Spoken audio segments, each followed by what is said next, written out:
demonstration. For over 107 years, naval aviation has not only been at the tip of the spear defending our nation, it's also been at the forefront of technological advances which have made our country great. From the courageous pilots who proved that aircraft could take off and land from ships at sea, to the naval air crews who are taking the fight to the enemy today, a long legacy of excellence and perseverance precedes them. What you're about to witness is dedicated to keeping naval aviation's ties to its proud legacy alive and well. Tailhook legacy air warbirds from our Navy's past with a high-tech weapons system known as the F/A-18 Super Hornet.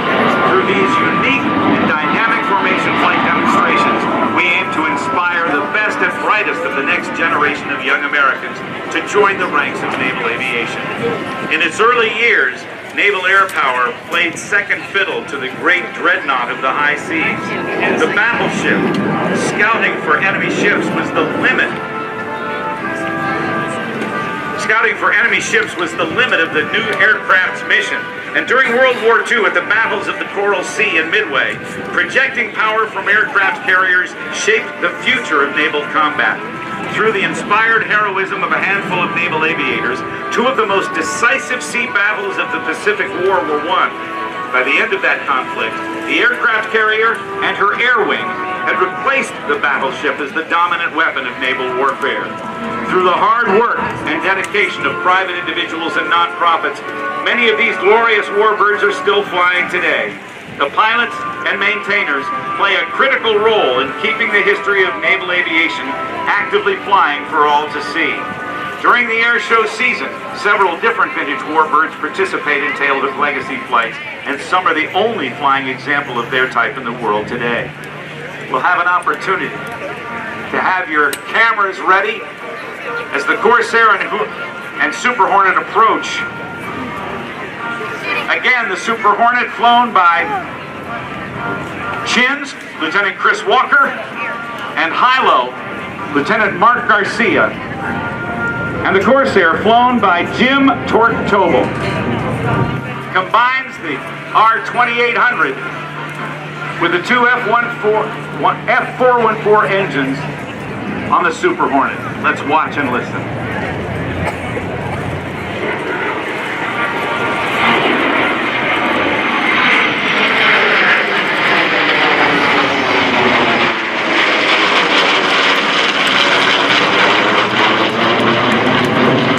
The F/A-18 Super Hornet is the premier all-weather strike fighter of today. It fills several roles for the carrier air wing and gives the strike group commander all the flexibility needed to engage any threat he or she may face. The missions of the Rhino include air superiority, fighter escort, suppression of enemy air defenses, all-weather day and night precision strike, tactical reconnaissance, and aerial refueling.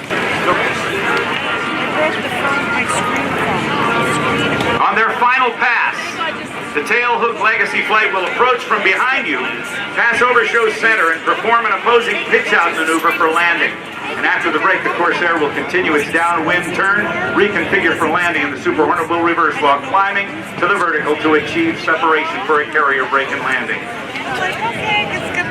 Let's listen as the legacy flight approaches from behind you.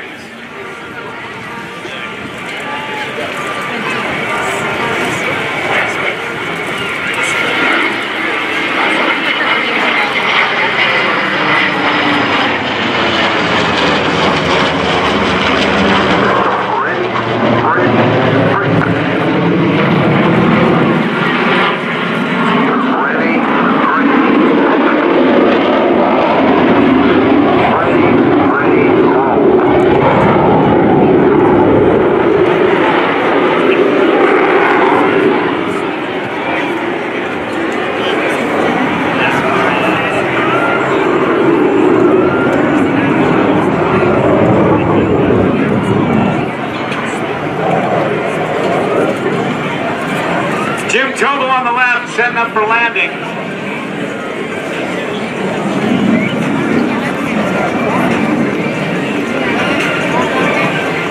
This is a unique photo opportunity. As Jim Tobul sets up for landing, he'll be rolling out on the runway as Chinz and Hilo will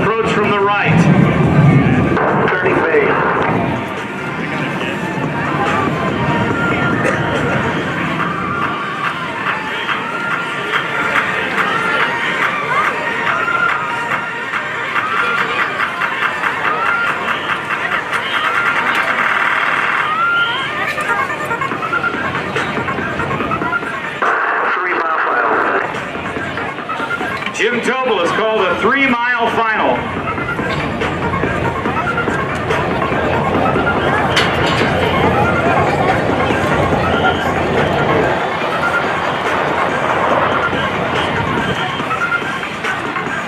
We can see the Corsair now with the sun glinting off the wings of the bent-winged bird. About a mile and a half out.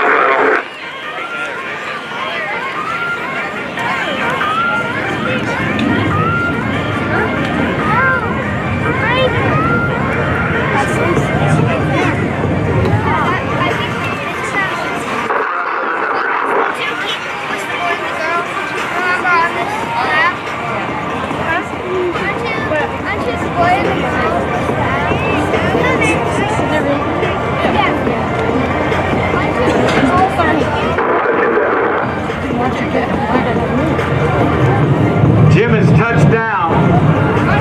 Throttles are coming forward aboard the Super Hornet. Are you still have the stars on? Chinz and Hilo now 2 miles out and accelerating to over 500 miles an hour.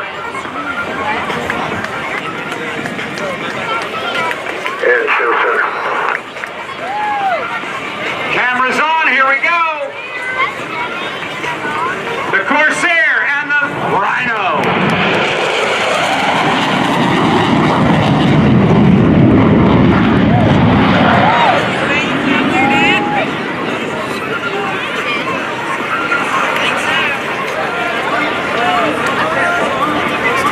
Chinz and Hilo will come in for one more carrier break to land.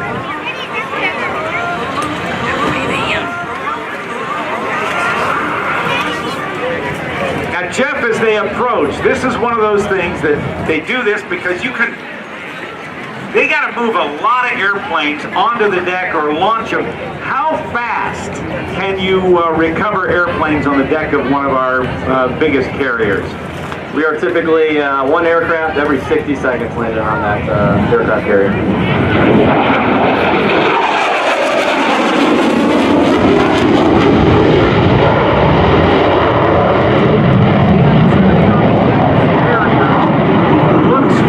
I'm assuming, but it is all pretty well choreographed, isn't it? Absolutely. It's choreographed for safety as well as efficiency. And once an aircraft touches down, that aircraft is moved off to the side. The wires, or the cable that the tail hook caught, is pulled back into position and reset based on the weight of the aircraft that's going to be landing. Am I correct about that?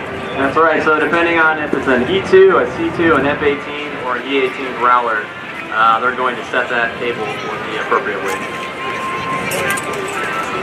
They're getting ready to call the ball as they would. The descent rate of a Super Hornet coming in to land on the carrier is what? You're looking at about 500 to 700 feet per minute. So you're just slamming it down, right? Yeah, we try not to, but it is basically a controlled crash.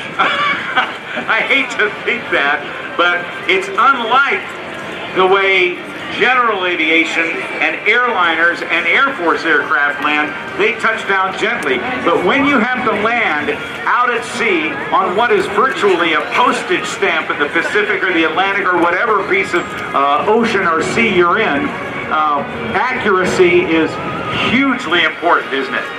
Absolutely, and there's a whole team that works together to get us safely onto the deck of that carrier. Well, I appreciate Chris Walker, Marc Garcia, you, Jeff Mayer, and your team up here, and everybody from VFA 106. Ladies and gentlemen, join me in a round of applause for the Gladiators and your United States FA-18 Super Hornet demonstration.